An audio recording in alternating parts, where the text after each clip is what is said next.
David Sterling pressed his thumb against the cargo manifest scanner and watched the green light blink twice. Another load of mining equipment bound for the outer colonies. Another 3 weeks alone in the void between stars. The docking supervisor handed him the sealed orders without making eye contact, the way most people did these days. David had stopped caring about small talk years ago anyway. The freight elevator descended through the belly of Terra Station, carrying him and his hover cart toward Docking Bay 7. His ship waited there like an old dog that knew its time was coming. The Wanderer had been his home for 23 years, longer than any apartment or house he'd ever owned. Her hull showed every scratch and dent from 2 decades of hauling cargo between the inner worlds and the frontier colonies. He loaded the last container into the cargo hold and sealed the bay doors. The manifest said this was medical equipment for the miners on Titan Base, but David never looked too closely at what he carried anymore. Credits were credits, and he needed enough to retire somewhere quiet where nobody would bother him. The launch sequence went through its familiar routine. Tower control cleared him for departure, and the Wanderer lifted away from Terra Station's spinning rings. David set course for the jump point that would take him to Titan Base, a journey he had made dozens of times before. This would be his last run. After this cargo delivery, he would sell the ship and find some forgotten planet where he could wait for the end in peace. His wife Sarah had been dead for 2 years now. The cancer took her slowly, eating away at her strength while David was hauling cargo between distant worlds. He had tried to stay closer to home during her illness, but the bills kept coming and freight companies only paid well for long-distance runs. By the time he realized how little time they had left, it was too late for the conversations they should have had. His daughter Emma blamed him for not being there at the end. She was right to blame him. When Sarah died, Emma had looked at him across the hospital room and said the words that still echoed in his head every night. "You chose that ship over us, Dad, you always did." She had walked away then, and David hadn't heard from her since. The jump to hyperspace felt different this time. Instead of the usual smooth transition, the Wanderer shuddered and dropped out of hyperspace early. Warning lights flashed across the control panel, and the engine made a grinding sound that meant expensive repairs. David checked his position and cursed under his breath. He was nowhere near Titan Base or any other inhabited system. The star charts showed only empty space and a few asteroids that mining companies had marked as worthless. He ran a full diagnostic on the hyperdrive and found what he expected. The quantum field generator was failing, the same part he had been putting off replacing for 6 months. Without it, he couldn't jump back to hyperspace. He was stranded until he could find replacement parts or call for rescue, and rescue services cost more than his cargo was worth. David set the Wanderer on a slow course toward the largest asteroid in the nearby field.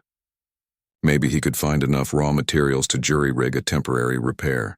The asteroid was bigger than most, almost small moon-sized with deep craters that suggested mining activity from long ago. His sensors picked up traces of refined metals and something else, something that made the detection equipment hum with strange harmonics. He brought the ship in close to the asteroid's surface and found what looked like a docking port built into the rock.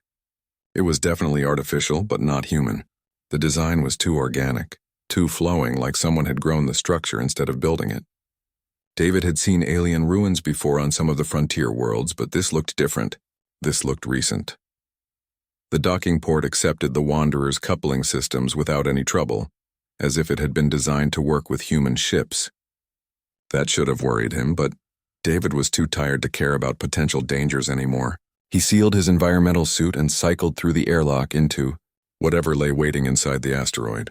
The corridor beyond was filled with breathable atmosphere and lit by strips of bioluminescent material that pulsed gently like a heartbeat.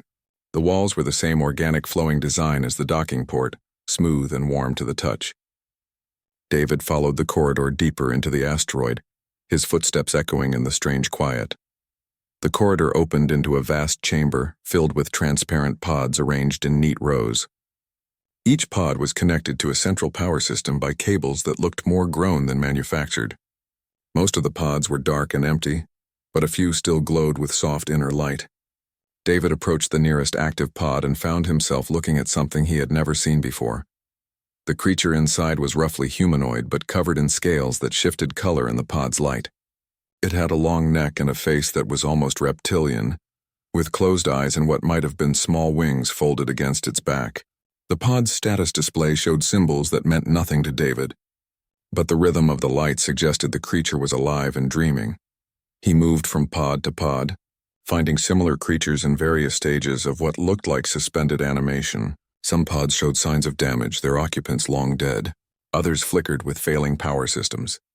But in the center of the chamber, one pod glowed brighter than the rest, and the creature inside was much smaller than the others. David leaned closer to examine the small being and saw something that stopped him cold. The creature's eyes were open and they were looking right at him. More than that, there were tears running down its scaled cheeks, actual tears that spoke of an intelligence and emotion that made David's heart clench with unexpected recognition. The creature was awake and aware, trapped in its pod and crying for reasons David could only imagine. He found himself reaching toward the pod's control panel, his hand moving without conscious thought toward what looked like an emergency release mechanism. Whatever this place was, whoever these beings were, he couldn't walk away from that kind of suffering. The pod hissed open, and the small creature tumbled out into David's arms, still crying and making soft sounds that sounded almost like words in a language he had never heard. It was warm and surprisingly light, no bigger than a house cat but with an intelligence in its eyes that reminded David of his daughter when she was very young. For the first time in years, David Sterling felt something other than emptiness. He felt needed. The small creature stopped crying the moment David held it, but its whole body trembled like a leaf in a storm. Its scales were softer than he expected, warm and slightly damp from the stasis fluid. When it looked up at him with those impossibly large eyes, David felt something break open in his chest, some wall he had built around his heart over the past 2 years. "Hey there, little one," he whispered, and the creature tilted its head at the sound of his voice. It made a soft chirping noise and pressed closer to his chest, seeking warmth and comfort that David found himself wanting to give. He looked around the chamber again, trying to understand what had happened here. The other pods told a story of desperation and loss. Many were damaged beyond repair, their occupants long dead. Others showed signs of hasty activation, as if their inhabitants had been awakened too soon. Only a few pods remained active, and even those flickered with failing power. The creature in his arms made another sound, more complex this time, almost like it was trying to speak. David carried it over to what looked like a control panel and was surprised when symbols appeared on the screen in response to the creature's presence. The text shifted and changed, cycling through different languages until it settled on something David could read. Species designation, Draknari. Individual status, juvenile, recently hatched. Stasis duration, 847 local cycles. Warning, power systems failing. Critical stasis pods require immediate attention. David stared at the screen, trying to process what he was reading. The creature in his arms was called a Draknari, and it had been asleep for over 800 years. The thought made him dizzy. This little being had been dreaming for longer than human civilization had known about faster-than-light travel. The creature, which David found himself thinking of as Pip, because of its chirping sounds, reached out with one small clawed hand and touched the control panel. The screen changed, showing what looked like a star map with several systems marked in red. Images flashed across the display too fast for David to follow, but he caught glimpses of massive ships burning worlds, and creatures that looked like the Draknari fleeing in terror. Pip made a long, mournful sound that needed no translation. Its people were gone, wiped out by something terrible enough to make an entire species abandon their worlds and flee into the dark between stars.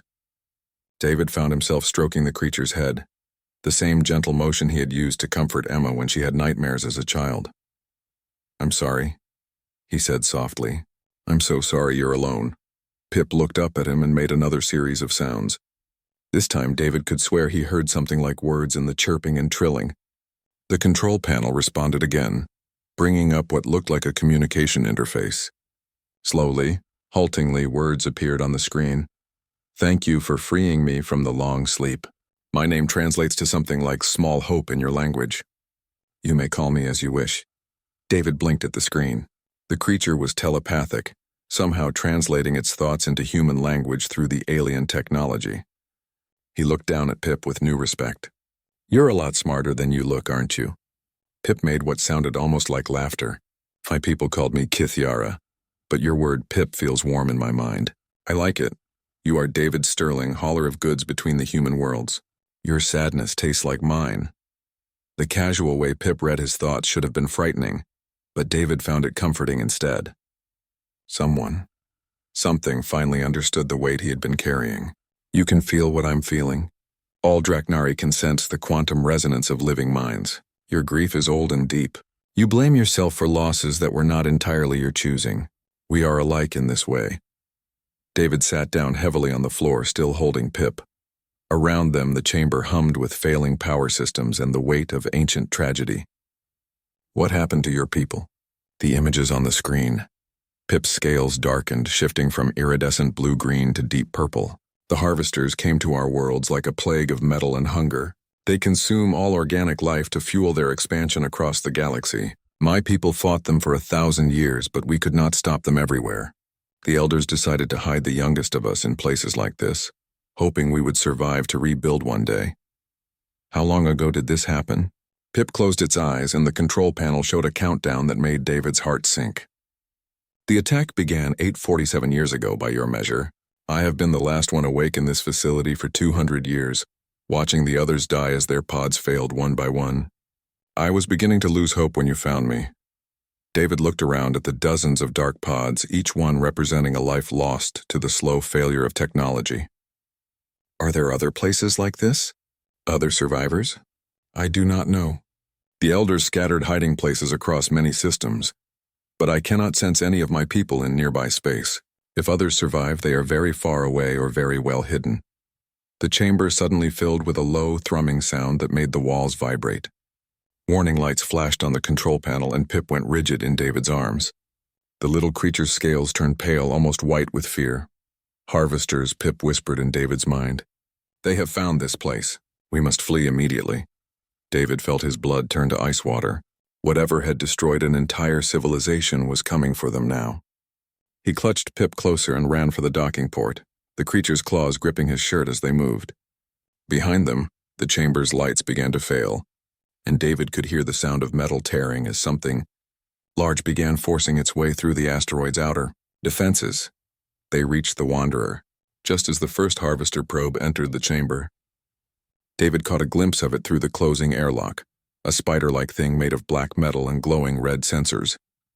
It moved with mechanical precision, scanning everything in sight with beams of crimson light.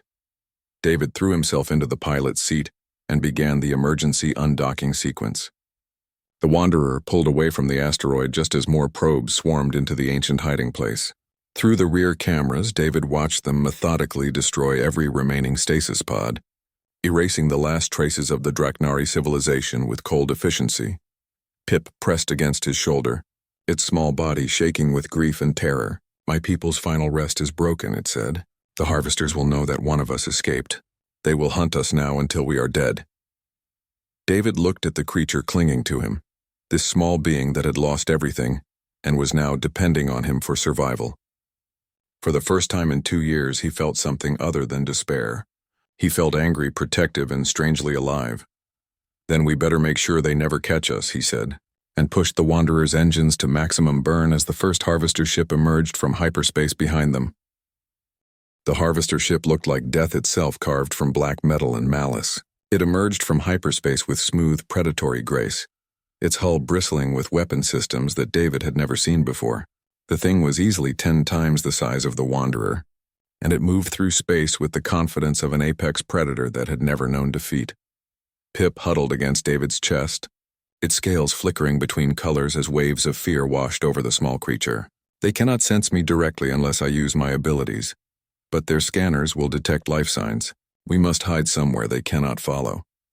David's hands flew over the controls, pushing his aging ship harder than it had ever been pushed.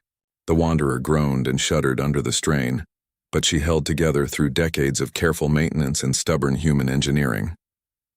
Where can we go that they can't follow us?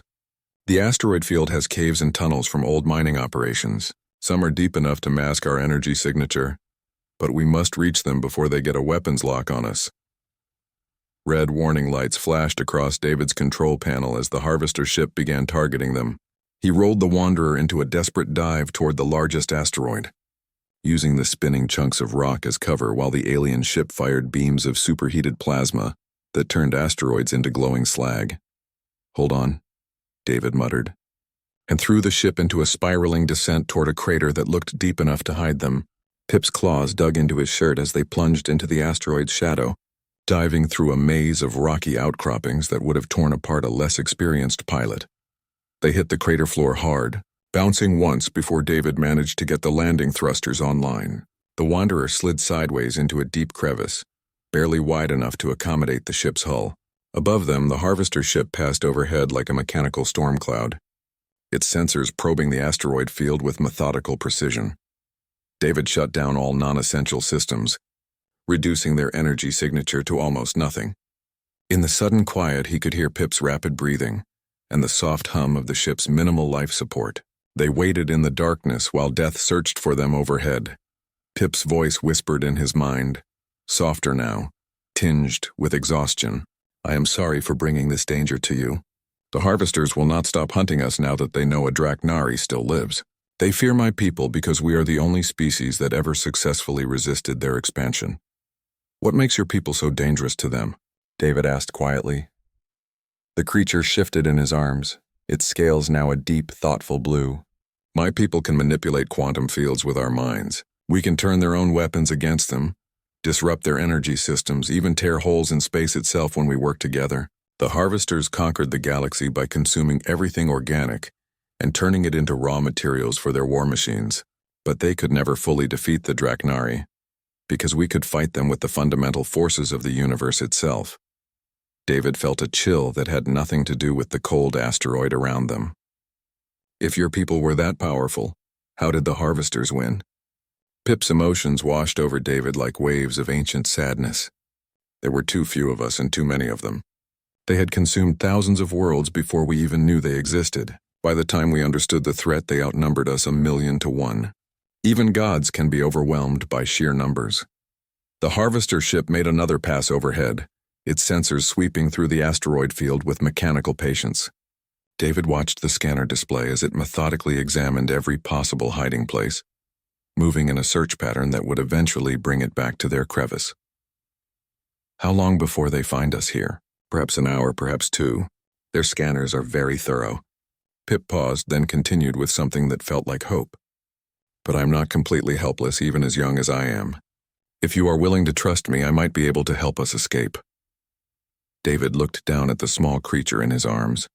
Despite everything, despite the impossible situation they were in, he found himself smiling. "I don't have a lot of other options right now. What do you need me to do?" "I need you to fly while I use my abilities to hide us."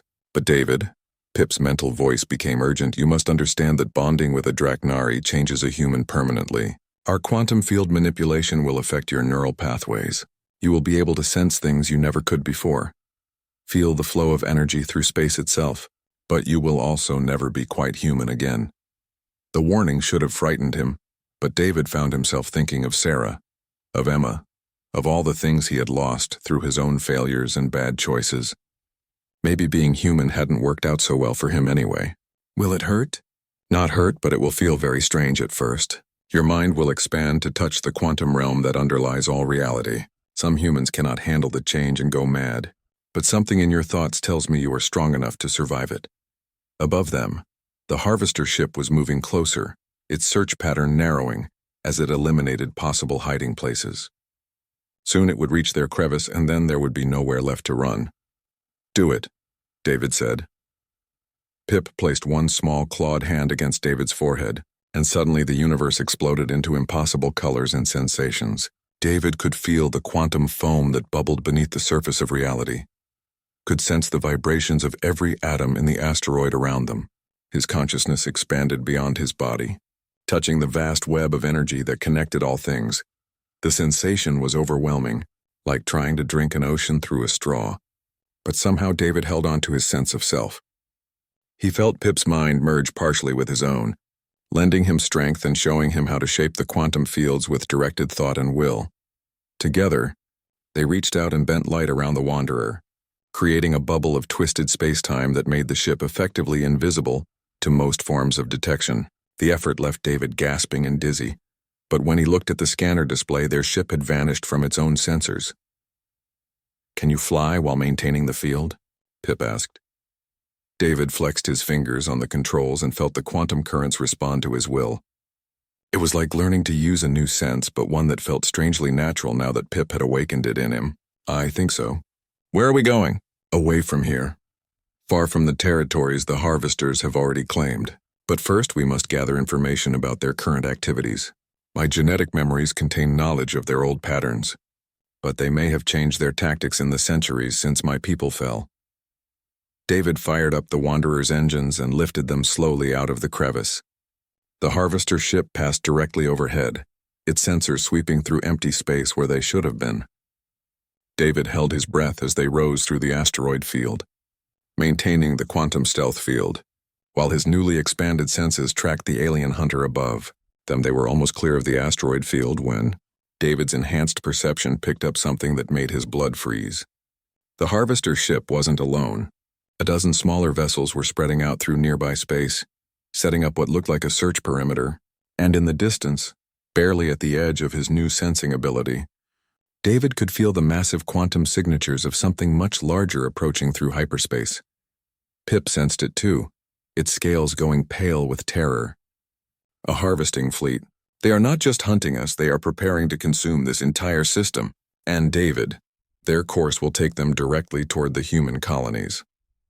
David looked at the tactical display, calculating vectors and jump routes with his enhanced understanding of space-time. The harvester fleet would reach human space in less than 3 weeks. Millions of people, including his daughter Emma, would die if someone didn't warn them. For the first time in years, David Sterling knew exactly what he had to do. He set course for human space, pushing the Wanderer to maximum speed while Pip maintained their quantum stealth field. Behind them, the harvester fleet began to emerge from hyperspace, their black ship spreading across the star system like a cancer. They had to reach the human colonies in time. They had to warn everyone about the storm of metal and death that was coming to consume all organic life in its path. And somehow David and one small alien child would have to find a way to fight an enemy that had conquered most of the galaxy. The odds were impossible, but David had stopped caring about odds. He had something to protect now, something worth fighting for. As the Wanderer jumped to hyperspace with its strange new crew, David felt more alive than he had since the day his wife died. 3 days of hyperspace travel gave David time to understand what Pip had done to him. The quantum bonding had changed more than just his ability to sense energy fields. Colors looked different now, deeper and more complex, as if he was seeing new parts of the spectrum that human eyes had never evolved to detect. He could feel the vibrations of the Wanderer's engine through the quantum foam, sense the ship's structural stress points like they were extensions of his own body. Pip grew stronger during those 3 days, its small body adding mass and height as the Draknari healing processes awakened from centuries of stasis. The creature's scales became more vibrant, shifting through complex patterns that David was beginning to recognize as expressions of mood and thought. When Pip was happy, which happened whenever David shared stories about human culture, its scales rippled with warm golden highlights. When it worried about the approaching harvester fleet, they darkened to deep purple shot through with veins of silver. The coordinates Pip had pulled from its genetic memory led them to a rogue planet drifting in the empty space between star systems. From the outside, it looked like a dead rock ejected from its original solar system millions of years ago.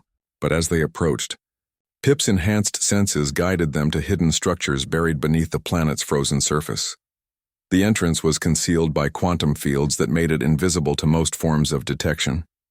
Only someone with Draknari abilities could have found it, which had been the point when the facility was built. David piloted the Wanderer through a tunnel that descended deep into the planet's core, following corridors carved from living rock and lit by the same bioluminescent strips they had seen in the asteroid facility.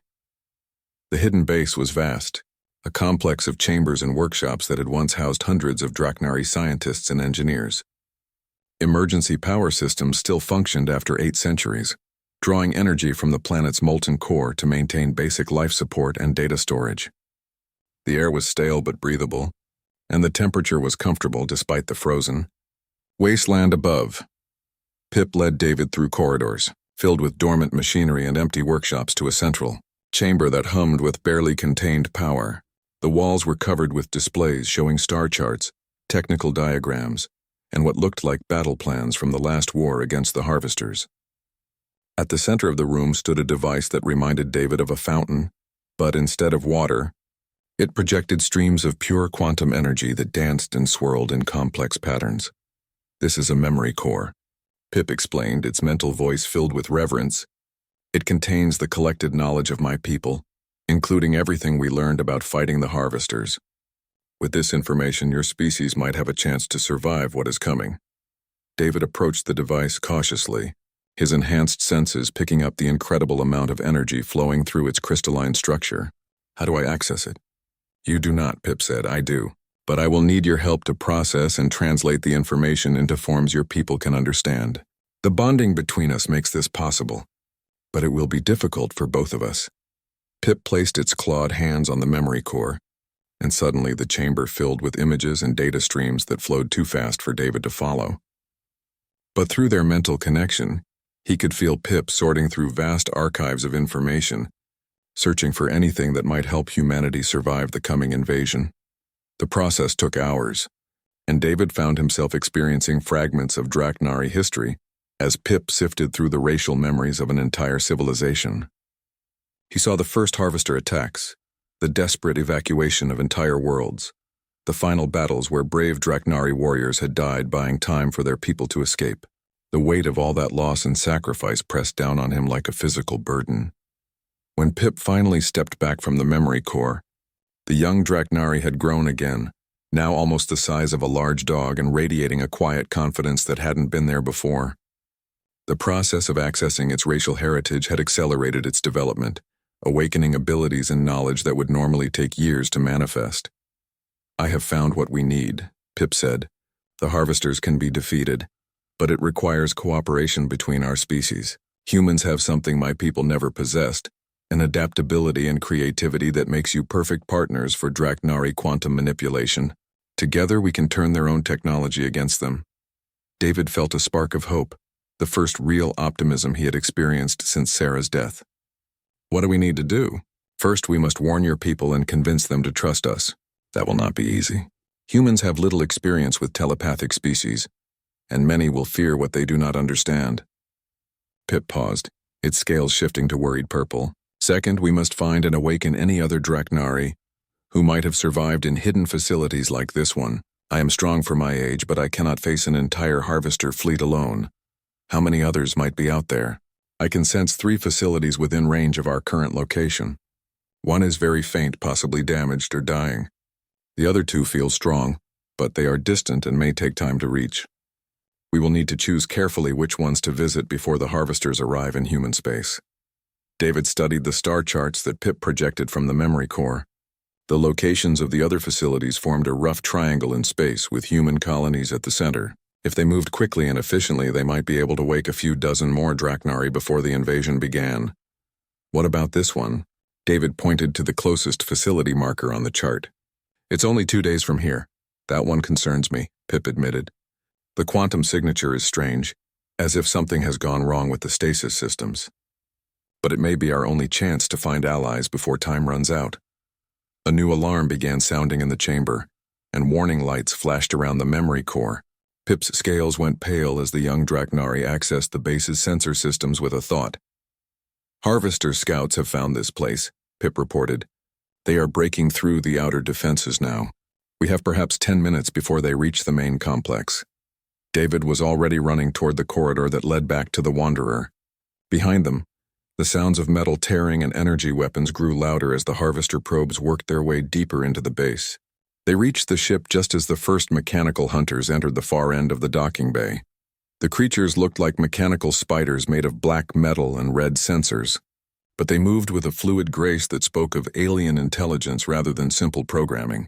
They spotted the Wanderer immediately and began advancing with coordinated precision, their energy weapons charging with ominous whines. David threw the ship's engines to maximum power while Pip extended their quantum stealth field. The Wanderer lifted off just as plasma bolts began melting the deck plates where they had been parked. They raced through the tunnel system toward the surface, pursued by flying harvester drones that moved like metallic wasps.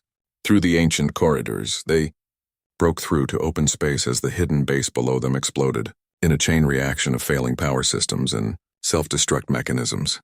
The Dreknari had built their facilities to deny information to the enemy, even at the cost of destroying irreplaceable knowledge and history.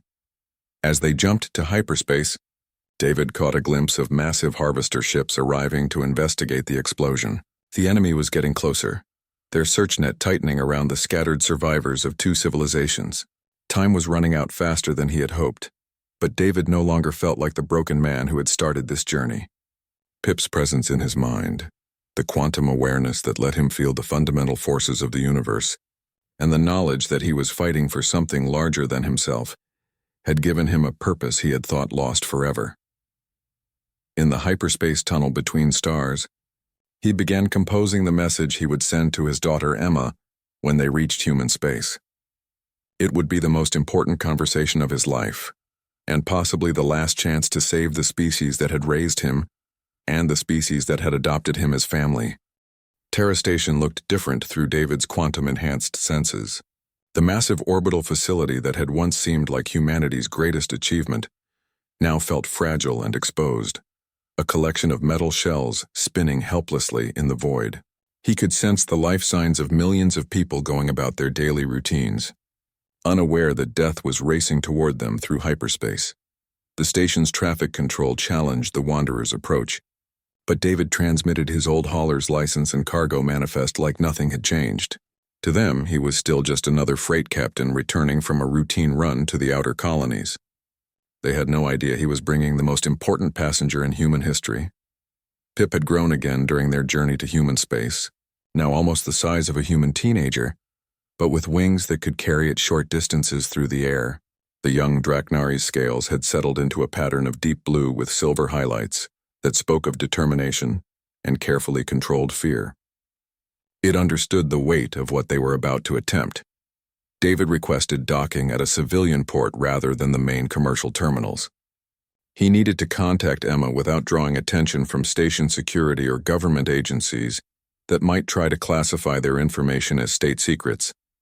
The last thing humanity needed was bureaucratic delays while the harvester fleet approached. Emma worked in the station's communication center, managing data flows between the inner worlds and the frontier colonies. David had avoided contacting her during his years of isolation, but he had kept track of her career through public records. She had become one of the most respected network engineers in human space, responsible for maintaining the quantum communication links that held human civilization together. He found her in her office during the station's night shift, bent over a holographic display showing data traffic patterns across a dozen star systems. She looked older than he remembered, with stress lines around her eyes and gray threading through her dark hair. When she looked up and saw him standing in her doorway, her expression went through surprise, anger, and finally cold resignation. "Hello, Emma," David said quietly. She studied him for a long moment, taking in the changes that the quantum bonding had made to his appearance.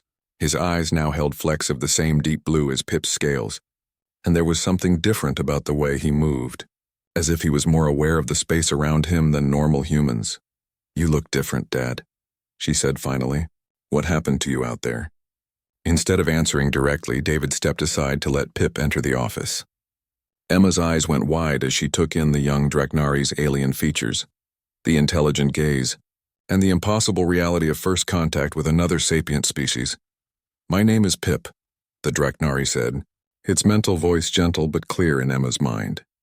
"Your father saved my life, and now we need your help to save yours." Emma pushed back from her desk, her engineer's mind already adapting to the impossible situation. "You're telepathic, and you're not from any world humans have ever visited." It wasn't a question. "No," Pip agreed. "I am from a species that was destroyed by something called the Harvesters. They are coming for humanity now, and we have very little time to prepare your people for what is coming."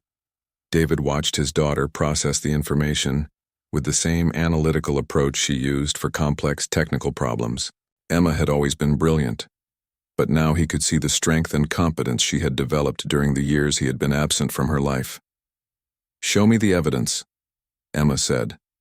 For the next 3 hours, David and Pip presented everything they had learned about the harvester threat. They showed Emma the recordings from the asteroid facility, the data from the hidden base, and the star charts that tracked the alien fleet's approach.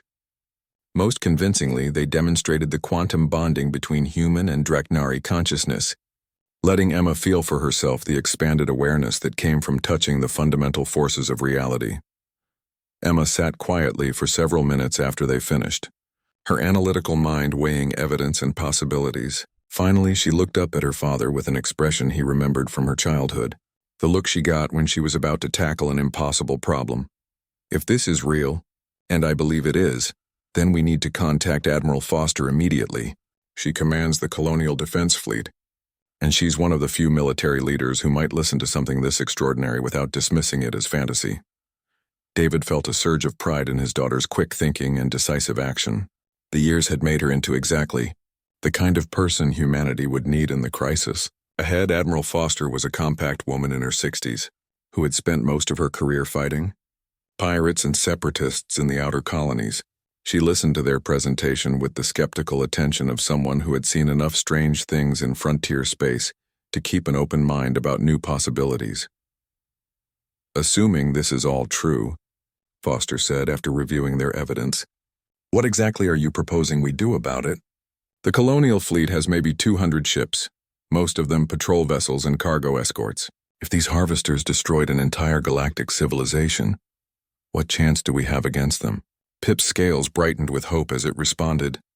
"Alone, neither of our species could defeat them, but together, we have capabilities they have never encountered.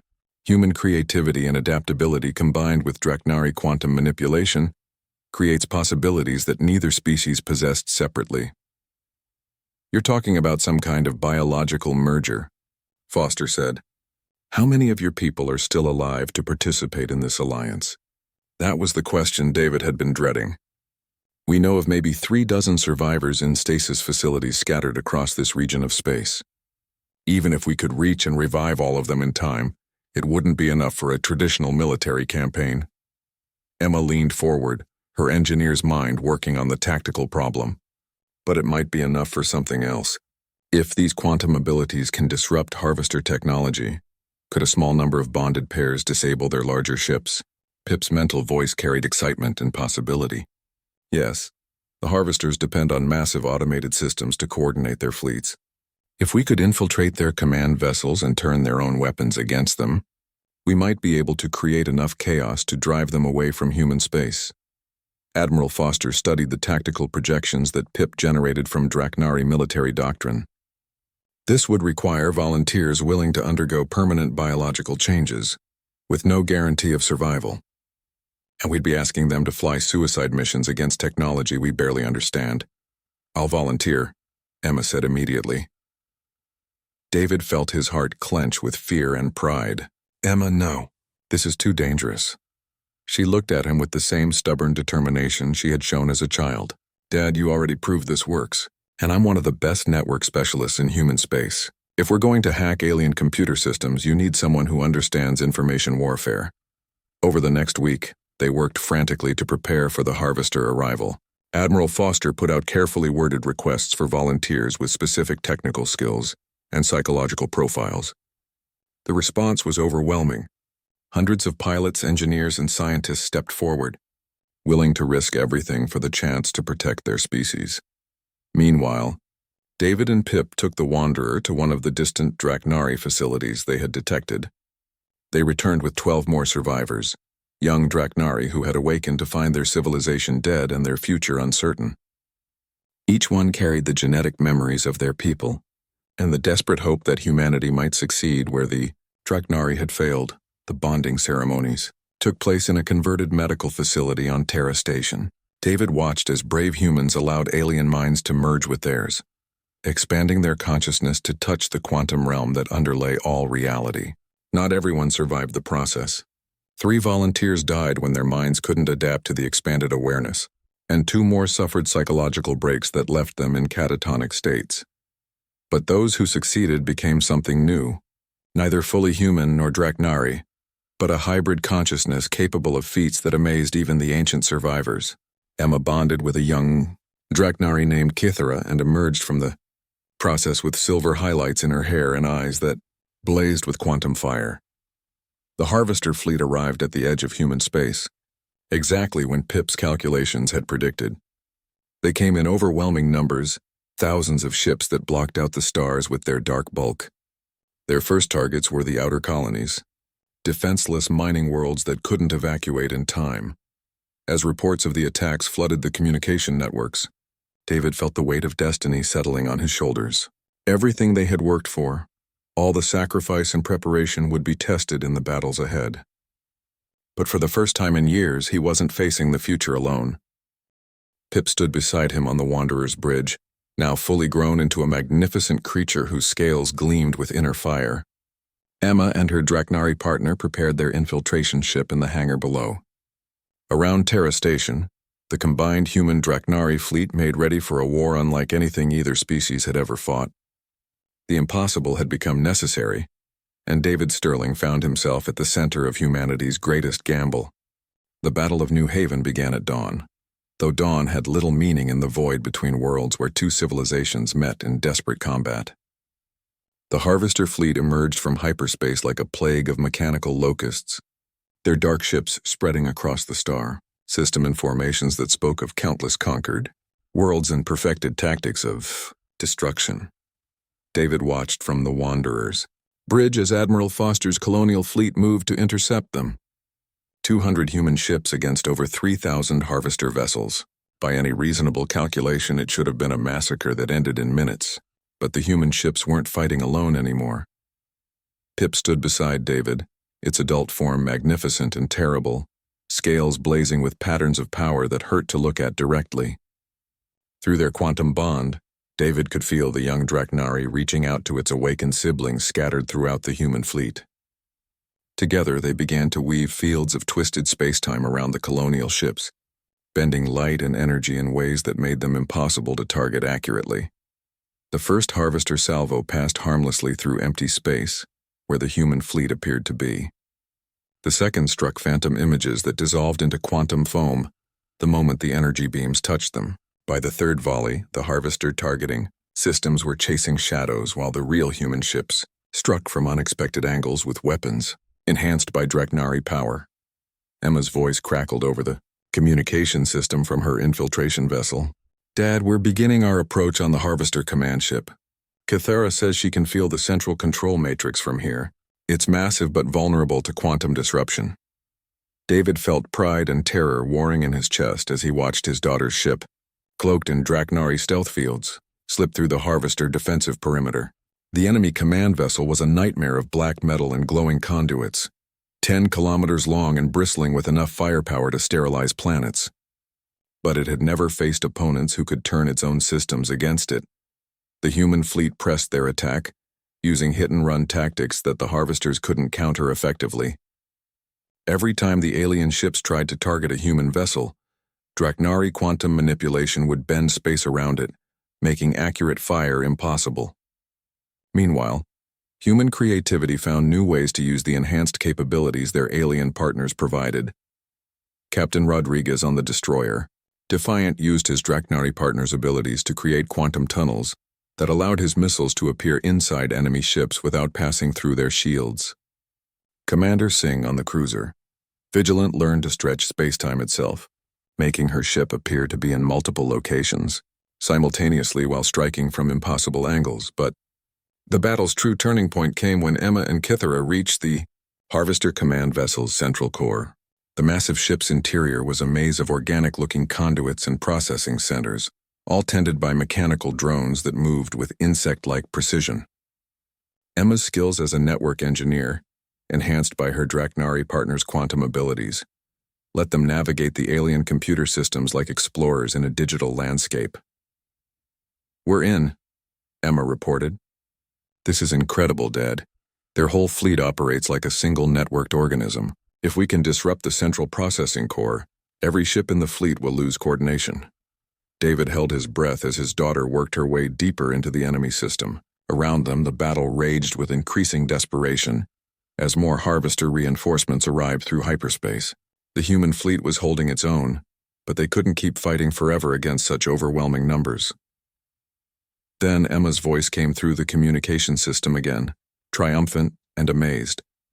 "I've found it. The Master Control Protocol. Kithra can invert their command frequencies and turn their weapons against their own ships, but we'll need to overload the core to make it permanent. This is going to be a one-way trip." "No," David said immediately. "There has to be another way." Emma's laugh carried the same fearless determination he remembered from her childhood. "Dad, you taught me that sometimes you have to risk everything for the people you love. The whole human species is my family now." Before David could respond, explosions began erupting throughout the Harvester fleet as their own weapons turned against them. Ship after ship fell victim to its neighbors as the quantum virus Emma and Kithra had introduced spread through their networked systems. The precise formations dissolved into chaos as automated systems fought each other instead of their intended targets. But the Harvesters weren't completely helpless. As their command ship began to suffer cascade failures, emergency protocols activated throughout their fleet. The larger vessels began disconnecting from the central network, reverting to independent operation to avoid the spreading corruption. "They're adapting," Pip warned David. "The virus will not stop all of them. Many ships will survive to continue the attack."